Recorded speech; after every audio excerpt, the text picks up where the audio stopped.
¿Estamos preparados, mis hermanos, para presentar defensa del Evangelio? Es una pregunta interesante. Hay un versículo dentro de la Escritura que nos hace la misma pregunta en la carta de Pedro. Dice lo siguiente en el capítulo 3, verso 5. Primera carta de Pedro 3:15, perdón. Dice lo siguiente: sino santifiquen a Cristo como Señor en sus corazones, estando siempre preparados para presentar defensa ante todo el que les demande razón de la esperanza que hay en ustedes, pero háganlo con mansedumbre y reverencia. Estando siempre preparados para presentar defensa. Y esta palabra es interesante, ¿verdad? Porque normalmente nosotros la usamos de muchas maneras. Normalmente presentar defensa es defendernos. En ocasiones, a veces las personas la usan para cuando se defienden mano a mano, ¿verdad? Golpe a golpe o de diferentes maneras. Pero el uso principal dentro de la Escritura y en aquellos tiempos en que se escribió, pues la palabra defensa quiere decir una defensa verbal. Es decir, es un discurso en defensa de aquello que uno ha hecho o de aquello que uno cree. Y eso es lo que está diciendo aquí la Escritura. Presentar defensa ante todo aquel que demande razón de la esperanza que hay en ustedes.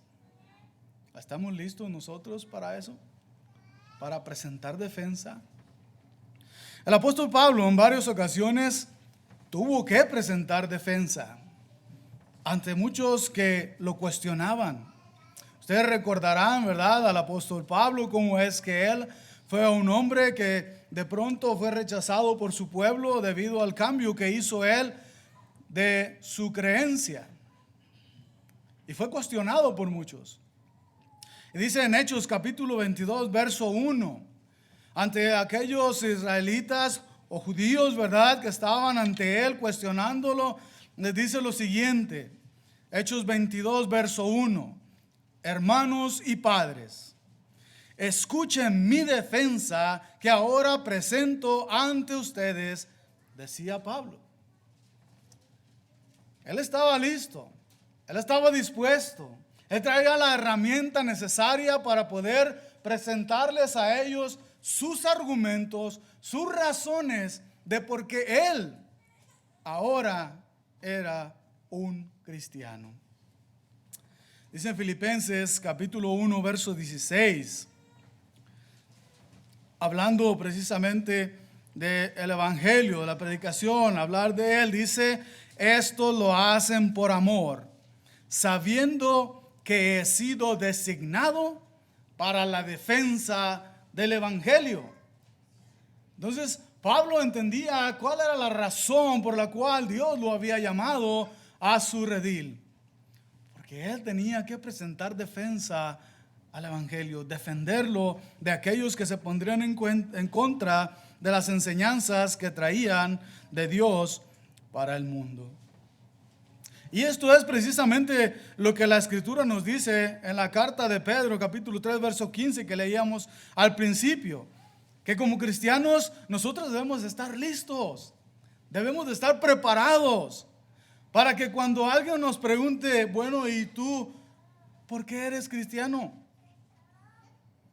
Debemos de saber responder a esa pregunta.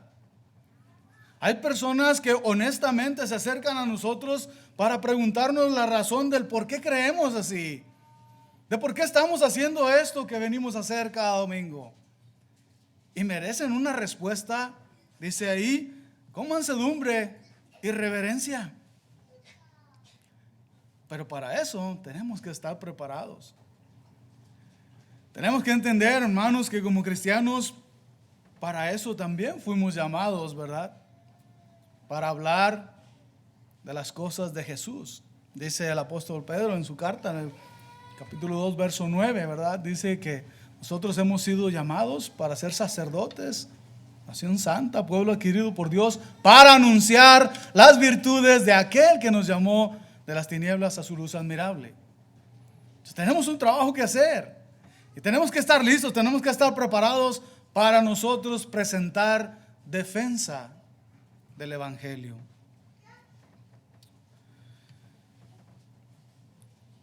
Hay algunas acusaciones que de repente salen, ¿verdad?, en el mundo. Y una de ellas es que los cristianos tenemos una fe ciega. Es decir, que estamos nosotros siguiendo algo que pues nunca hemos visto, que no hemos vivido, que no hemos pasado por ello, y por lo tanto se le llama una fe ciega, que está basado en algo incierto. Y así es como nos dicen, y por eso muchas personas no se han convertido tampoco al cristianismo, porque piensan que la fe es una fe ciega. Pero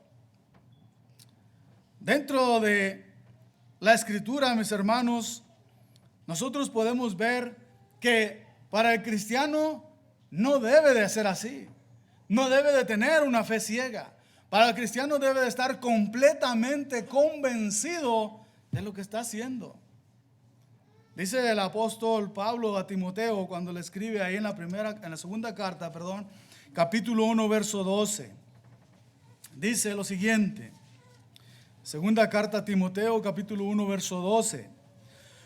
Por lo cual también sufro estas cosas, pero no me avergüenzo, porque yo sé en quién he creído y estoy convencido de que es poderoso para guardar mi propósito hasta aquel día. ¿Se fijan? Yo sé en quién he creído. Yo estoy totalmente convencido. Esa debe de ser la actitud del cristiano. Ese debe de ser el pensamiento. Pero si realmente nosotros no estamos preparados, probablemente también tenemos la duda y no sabemos en quién nosotros hemos creído.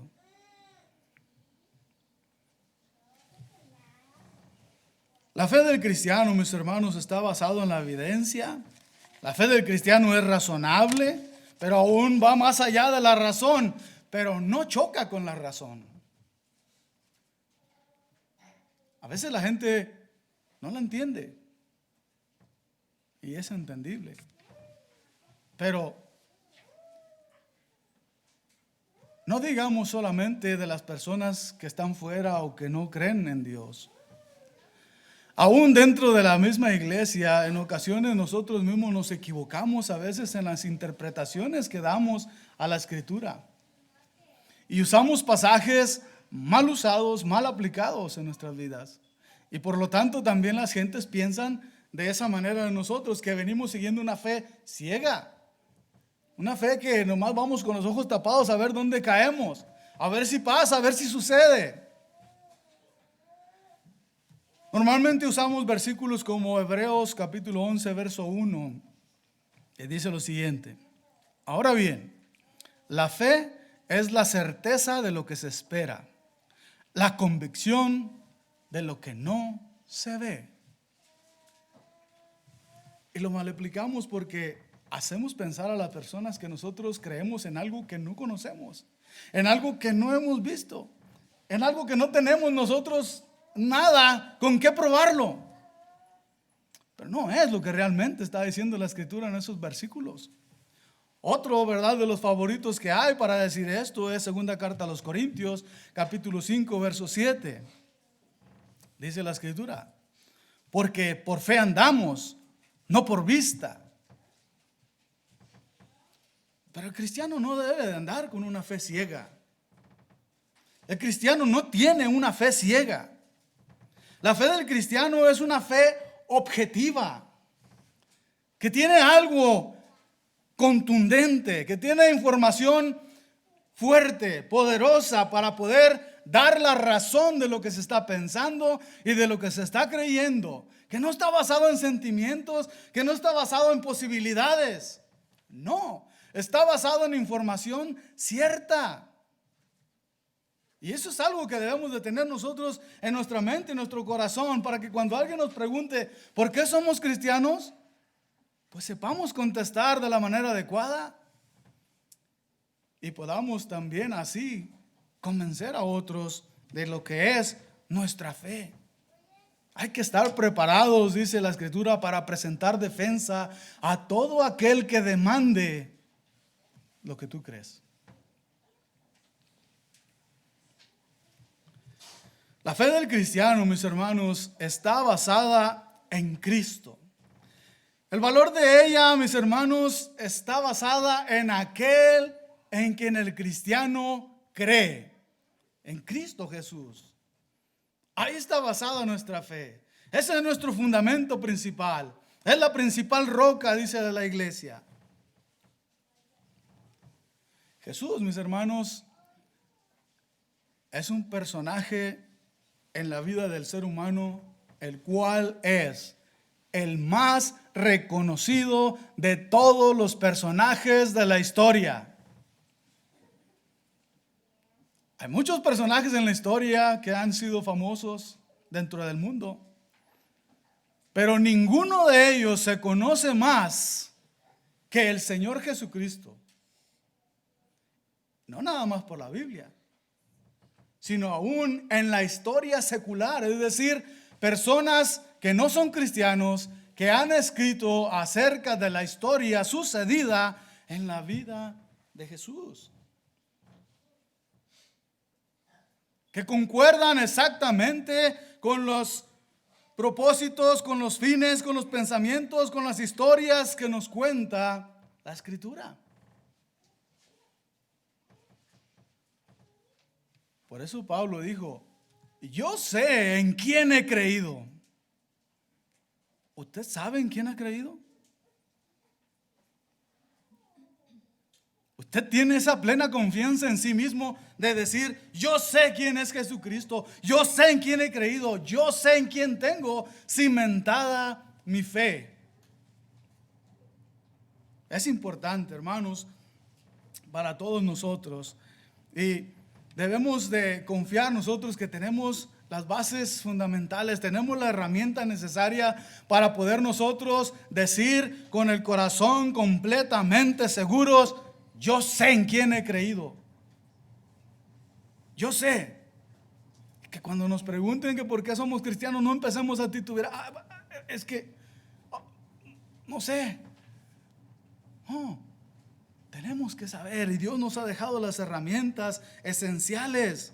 El cristiano no es de, presumo que eso pueda pasar, pienso que eso puede suceder. No, el cristiano es de conocimiento. El cristiano es de conocimiento. El cristiano es de convencimiento en lo que ha leído, en lo que ha visto. Así lo espera Dios.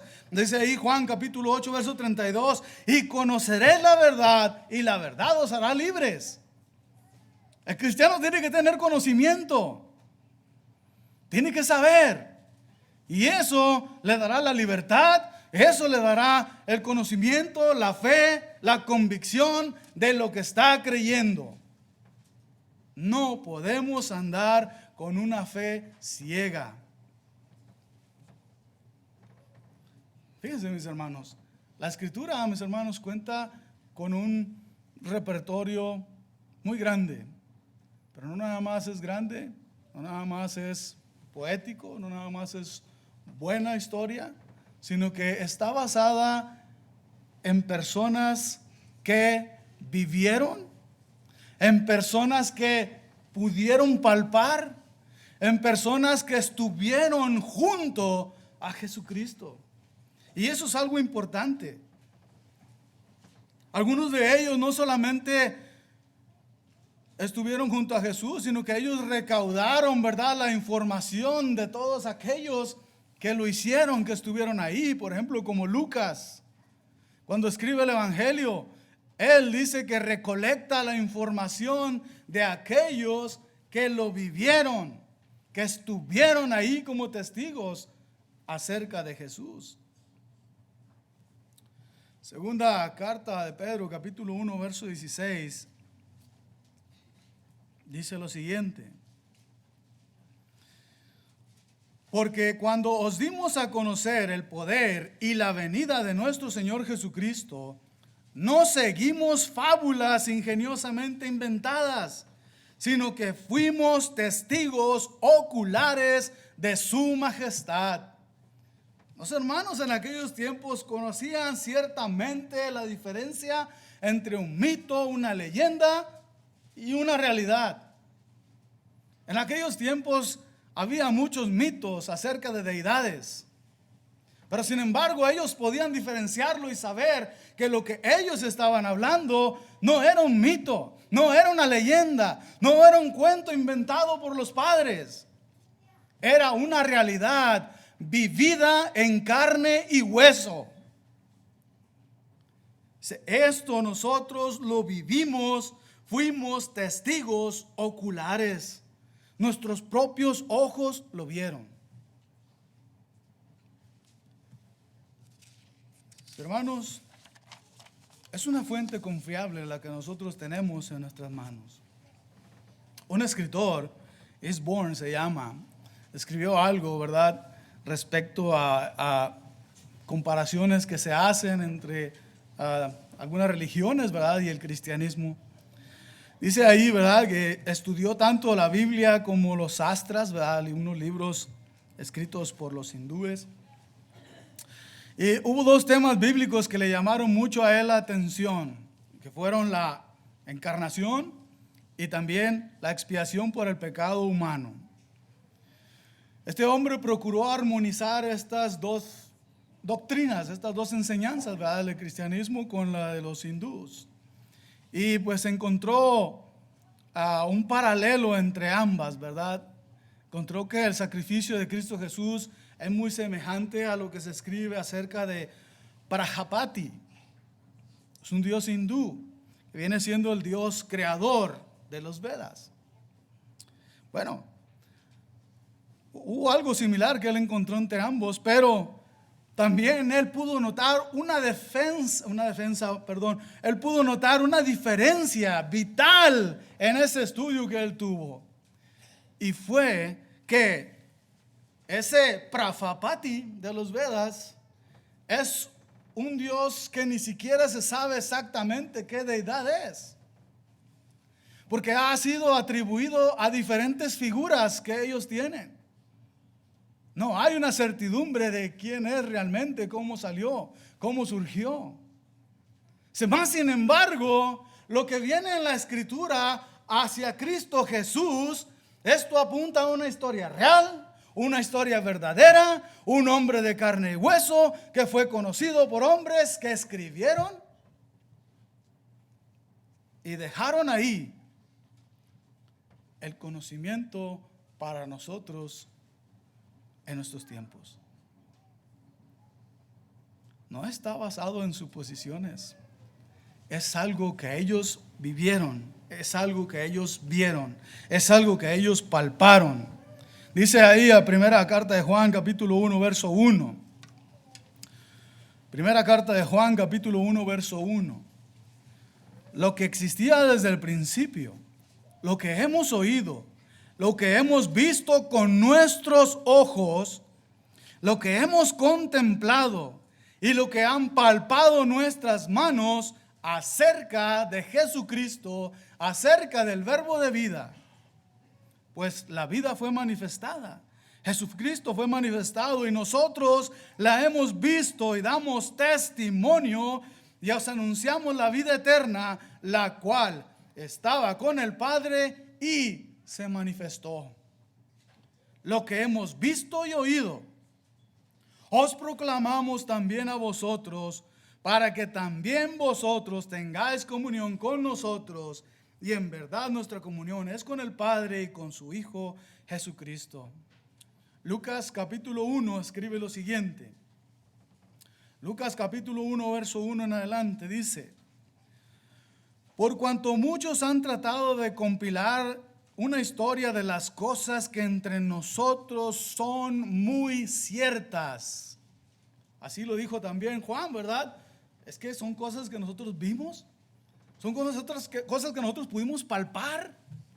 No es algo que nos contaron, no es algo que suponemos, no, es algo real, algo que vivimos, que estuvimos cerca, junto a nosotros.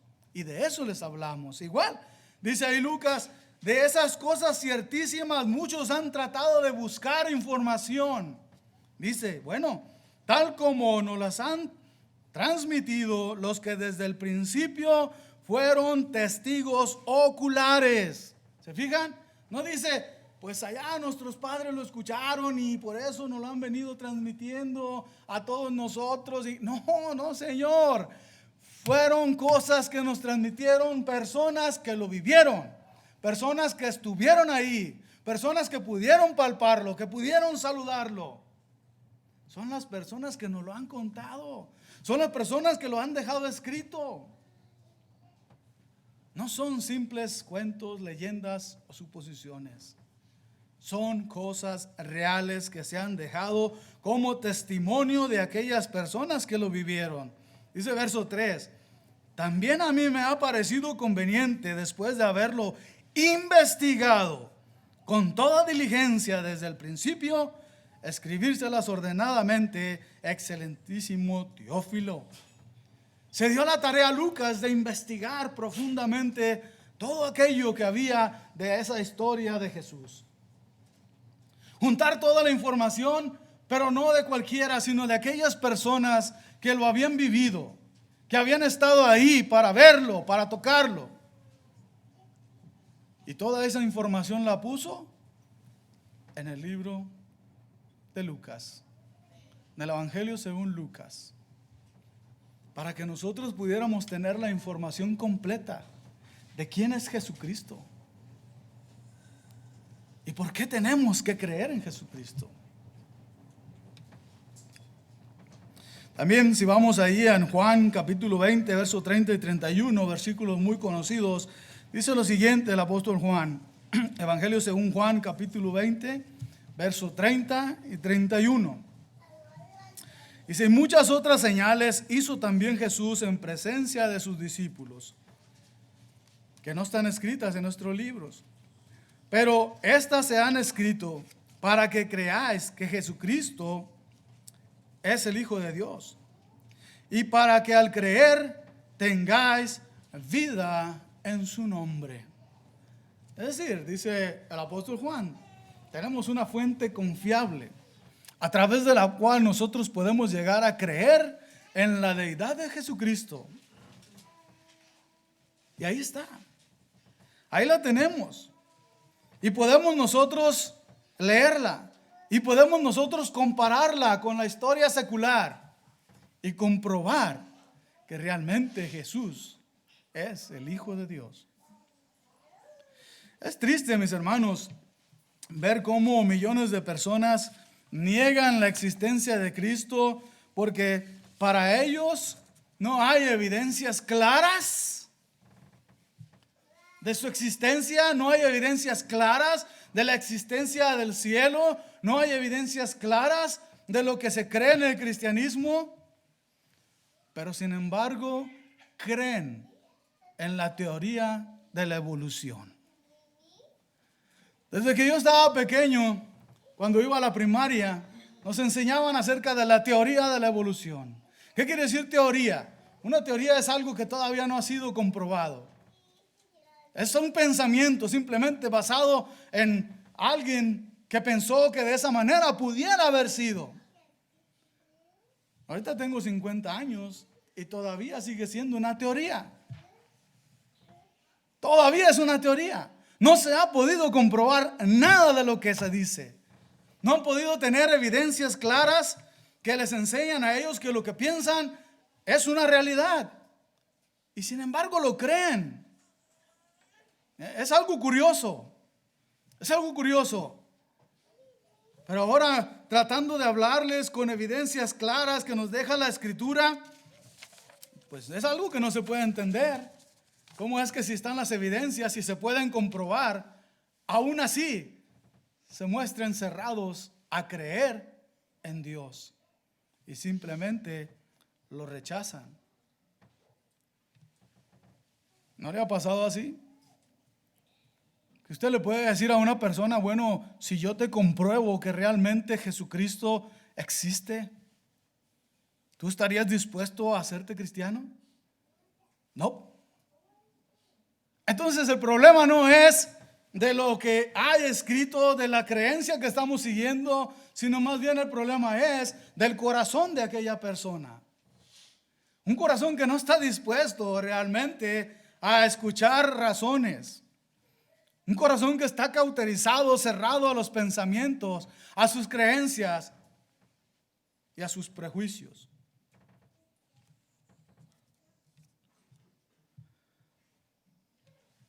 Y eso le ha pasado a muchas personas. Hechos capítulo 2, verso 22.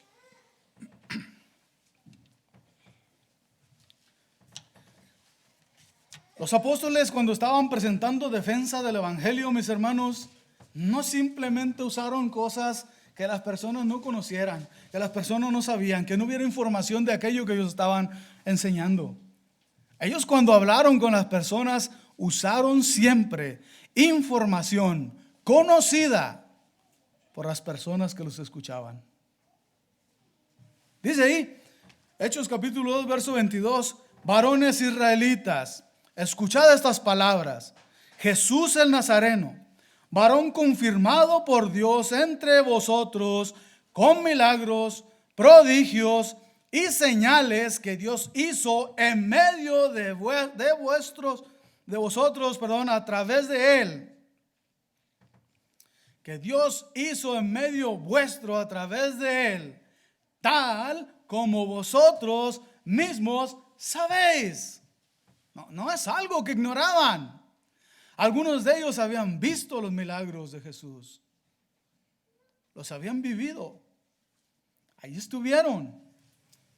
Mas sin embargo, ¿verdad? Su corazón entenebrecido, su corazón endurecido, no les permitía ver la realidad, razonar de la manera adecuada, usar su inteligencia de la manera adecuada. ¿Se han fijado? Yo he visto esto en las personas que muchas veces no creen en Dios. Son personas muy inteligentes. Desafortunadamente su inteligencia está mal enfocada. Pero son personas muy inteligentes. Y aún a pesar de evidencias claras, aún a pesar de todo esto, no creen. Dice ahí, ¿verdad? La escritura, Dios confirmó. Es decir, Dios dejó claramente visto que Jesús de Nazaret es su hijo. ¿Cómo? A través de milagros. Ustedes los vieron. Ustedes lo vivieron. Prodigios, señales que se hicieron en medio de ustedes. Ahí estaban ustedes. Ustedes pudieron vivirlo. Ustedes pudieron verlo. Lo conocen. Saben bien. Pero sin embargo, ¿verdad? Su corazón no les permitía a ellos aceptarlo. Capítulo 26, ahí mismo en Hechos, verso 24 en adelante. Dice lo siguiente la escritura. Hechos 26, versículo 24 en adelante. Mientras Pablo decía esto en su defensa, Festo dijo a gran voz: Pablo, estás loco. Tu mucho saber te está haciendo perder la cabeza. Mas Pablo dijo: no estoy loco, excelentísimo Festo, sino que hablo palabras de verdad y cordura, porque el rey entiende estas cosas. Y también le hablo con confianza, porque estoy persuadido de que él no ignora nada de esto, pues esto no se ha hecho en secreto. Rey Agripa, ¿crees en los profetas? Yo sé que crees. Y Agripa respondió a Pablo: en poco tiempo me persuadirás a que me haga cristiano. Pónganse a pensar, hermanos, si los apóstoles no tuvieran ellos las pruebas fundamentales, concisas, precisas de lo que estaban hablando, ¿ustedes creen que se iban a atrever a enfrentarse a personas que tenían conocimiento de Dios? Pero sin embargo, ustedes pueden notar aquí cómo es que el apóstol Pablo se presenta ante este Agripa y le dice: yo no tengo miedo de decirte lo que te estoy diciendo, porque tú sabes bien de lo que estoy hablando. Tú conoces perfectamente la escritura y sabes lo que te estoy diciendo. Porque estaban completamente convencidos. Dijo el apóstol Pablo: yo sé en quién he creído, yo sé. Y fíjense todo lo que estaba dispuesto a hacer y lo que pedía hacer él, basado en esa convicción que él tenía en su corazón. Es difícil, mis hermanos, cuando no se quiere, ¿verdad?, aceptar, aún a pesar de tener el conocimiento claro de los hechos. Cuando nuestros preceptos nos estorban para reconocer la verdad. ¿Sí? A un Festo, ¿verdad?, le dijo Pablo: espérate. Algunos de ellos, ¿verdad?, le dijeron: espérate, ya no nos digas más. Entendían claramente lo que se les explicaba, pero sin embargo sus prejuicios, sus preceptos les decían: no, ¿sabes qué? No quiero nada, yo sigo por aquí por mi camino, tú sigue el tuyo y luego nos vemos. Los seres humanos, mis hermanos, no quieren aceptar las cosas a menos de que sean probados por la ciencia. Pero hay una dificultad, que la ciencia no cree en Dios. La ciencia no está basada en Dios. Normalmente los científicos o las personas, ¿verdad?, que están estudiando la creación o están estudiando la vida humana o están estudiando las cosas de la naturaleza, son personas que tienen un principio: no existe Dios, no hay milagros, no existe lo sobrenatural. Eso es su principio básico en el cual ellos van a basar su investigación. Y ellos van a hacer una investigación, digámoslo así, entre comillas, una buena crítica, serán abiertos y serán honestos con la humanidad en lo que van a buscar. Pero desafortunadamente el concepto de la no existencia de Dios ahí estará trabajando en sus investigaciones. Y usted lo puede ver. Ve aquellos documentales, ¿verdad?, de National Geographic, que hablan acerca de la historia de Dios, que hablan acerca de las historias bíblicas. En cada una de ellas usted va a poder ver cómo es que el hombre trata de buscar una información razonable, una información lógica para el hombre, para poder hablar de lo que la Biblia enseña. Pero nunca aceptan lo sobrenatural, nunca aceptan la mano de Dios en la naturaleza. Aunque lo pueden vivir, aunque lo pueden ver con sus propios ojos. Yo me quedé sorprendido, ¿verdad?, cómo es que una molécula tan pequeña tiene tantos artefactos en su cuerpo, digamos así, de la molécula. Un abanico que gira a más de 10,000 revoluciones por minuto para poderse mover. ¿Cómo es que las células, ¿verdad?, dicen ellos, se juntaron después de aquella lluvia ácida y luego ahí se juntaron y de ahí se surgió la vida? Bueno, y uno de ellos se preguntó: ok, se pudieron juntar para crear vida, pero ¿cómo supieron qué es lo que iban a hacer? ¿Quién iba a ser perro? ¿Quién iba a ser humano? ¿Quién iba a ser árbol? Tuvo que haber algo que les dijera qué hacer. Y a eso se le conoce como el ADN. El ADN es lo que le dicta a nuestro cuerpo qué va a hacer, cómo va a estar. ¿Quién puso el ADN? Entonces, ellos van a buscar siempre una información lógica para el ser humano, pero muy lejos de aceptar la realidad, la mano de Dios en la creación, aún a pesar de tener evidencias de que no pudo haber sido obra de la casualidad. Pero así están ellos. Y piensan que también nosotros como cristianos vamos siguiendo una fe ciega, donde no tenemos fundamentos, así como ellos. Pero no, mis hermanos, nosotros tenemos que tener una fe objetiva, una fe cimentada en Cristo Jesús. Y tenemos que estar listos para presentar la defensa a aquellos que nos pregunten por qué somos cristianos. Una persona que es musulmán jamás va a creer en la Biblia como palabra de Dios, porque ahí se enseña que Dios engendró a Jesús. Y ellos no creen que los dioses engendren. Un hombre que no cree en la existencia de Dios nunca estará dispuesto a creer y a leer la Biblia. Los que rechazan lo sobrenatural nunca le van a dar crédito a la Biblia, porque la Biblia habla de milagros, porque la Biblia habla de la resurrección de Jesucristo. Y ellos no lo van a aceptar. El cristiano debe estar totalmente convencido de lo que ha creído. Así como lo dijo el apóstol Pablo, yo sé en quién he creído.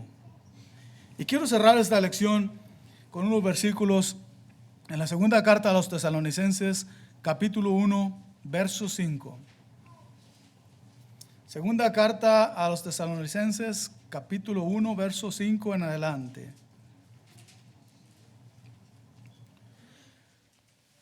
Dice lo siguiente: esta es una señal evidente del justo juicio de Dios, para que seáis considerados dignos del reino de Dios, por el cual en verdad estás sufriendo. Porque después de todo, es justo delante de Dios retribuir con aflicción a los que os afligen, y daros alivio a vosotros que sois afligidos, y también a nosotros, cuando el Señor Jesús sea revelado desde el cielo con sus poderosos ángeles en llama de fuego, dando retribución a los que no conocen a Dios, a los que no obedecen el evangelio de nuestro Señor Jesucristo. Estos sufrirán el castigo de eterna destrucción, excluidos de la presencia del Señor y de la gloria de su poder, cuando Él venga para ser glorificado en sus santos en aquel día, para ser admirado entre todos los que han creído por nuestro testimonio, que ha sido creído por ustedes.